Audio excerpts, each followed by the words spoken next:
So we related. I made a special shirt.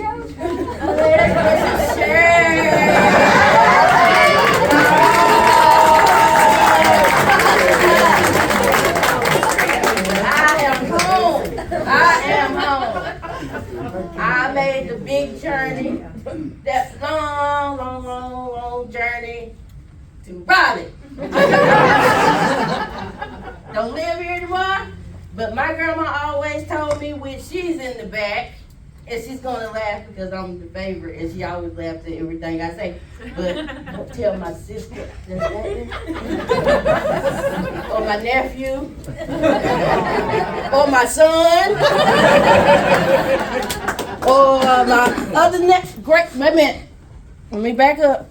Great nephews. Do you understand? Great. We got 5 generations of niggas in the house. Yes. So since just about everybody in the room is here from Johnston County, does anybody know what happened in 1977?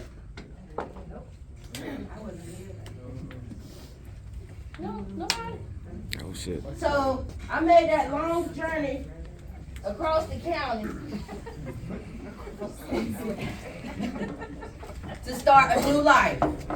Like the Jeffersons are moving on up to the east side, to a deluxe apartment in the sky. Moving on up. A black woman wrote that too. There's a lot of black people acting in it except one or two, So, give it up, like I said, for the niggas. But I made that long trip to go become a bus driver. I drive what y'all used to, because I look like it's a lot of baby boomers or so in here, at least over 50. My job has just celebrated their 50th anniversary. So if you're over 50, you probably know the cat bus. You know the Raleigh cat bus. So that's what I do now. 7 years strong. 7 years strong. So I do that, and I just, I thought that I could get away. But my friend Miss Chit Chat decided that she was gonna bring me back home for at least one night.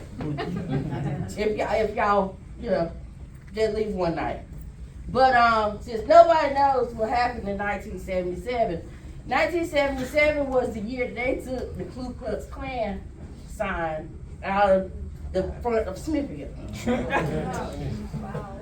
That was the year. Don't know the date because I only know half of you suspects. But so when I moved to Raleigh, became a bus driver, anybody that was over 50 years old, they'd be like, "Where you from? You so country." So they turned my name to Country. So I hear somebody say, "Hey, Country," the little black girl with the blonde hair answers with no fail. So, they'd be like, there was a sign that said, "Welcome to Ku Klux Klan country." I said, "No, nigga, I wasn't born." I don't know that. How would I know that I wasn't born until 1981? That sign was gone. But it's okay, because whatever you are is whatever you are. But my job, it took me so far, it's very interesting. I didn't learn who Stan Lee was until maybe 10 years ago. And but when I started working at my job, I realized that white man would be turning over in his grave right now if he seen the Capitol Boulevard Spider-Man.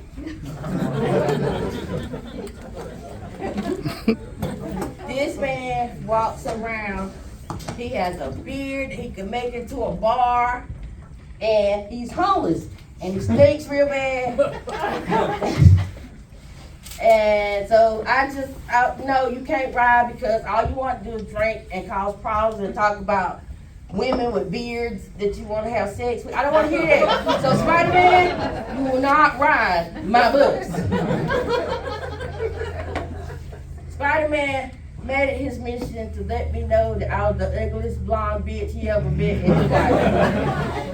I've been doing this for 7 years, so it's not nice to be called an ugly blonde bitch for so many times and within 7 years, but I take it with a grain of salt because I'm from Johnston County. I survived Ku Klux Klan County, you hear me? I got this. I got this. You know, so on a lighter note, you got any married people in here? I told my first joke last night, and I'm getting ready to tell it again because it was so funny. So, women, do y'all ever get mad with your husbands? Yeah. Yeah. Will you be watching 48 Hours? Or Snap, and you realize I can't kill them because they always find it. But I got the surefire way to get away with it. And nobody won't even remember who he is. You pull out his birth certificate and you tear that motherfucker up and he will no longer exist. His mama won't even remember him. Do you understand me? It's like he never existed. So, you know, you can do that. Can they prove that that's what killed him? Can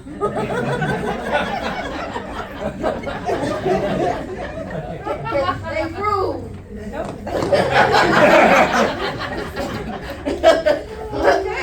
Okay. So, but if it doesn't work, don't blame me. Blame Facebook because I saw that on a reel and I stole it from somebody else.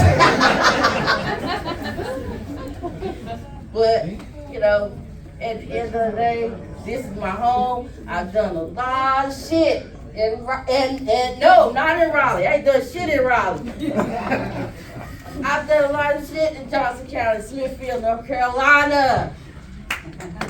Yes. Clap for yourself. So, since I drive the bus, the worst part about driving the bus is you can't get high no more.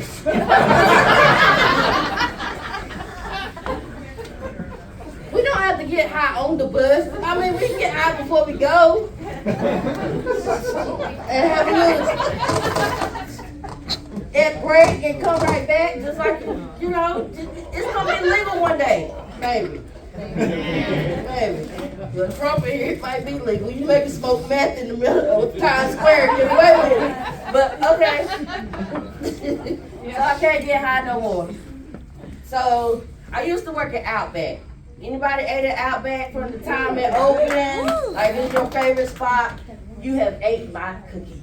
Because I was a prep cook for the day Outback opened in Smithfield, for the day that I decided I just didn't want to do it anymore. But it was about 5 years. So if you ate at Outback within the first 5 years of it being opened in Smithfield, thank you.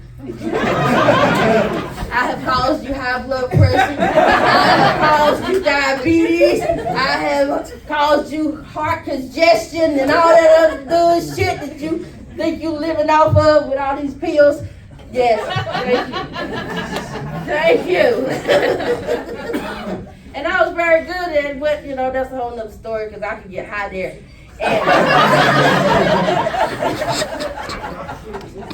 And we got high a lot. Oh yeah. No, that's a better story. So I was high one day. Don't tell my grandma.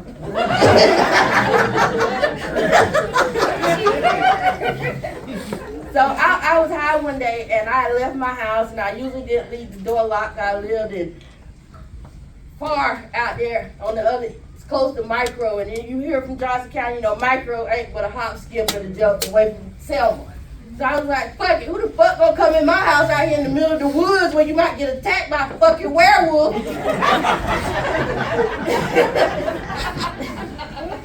So my grandma called me and she said, I need to get something. It was like 25 years ago, so I don't know because I stayed high a lot of years after that. But she called me, and I was in Outback, and I had a bucket of barbecue sauce. It was a 5-gallon bucket of barbecue sauce.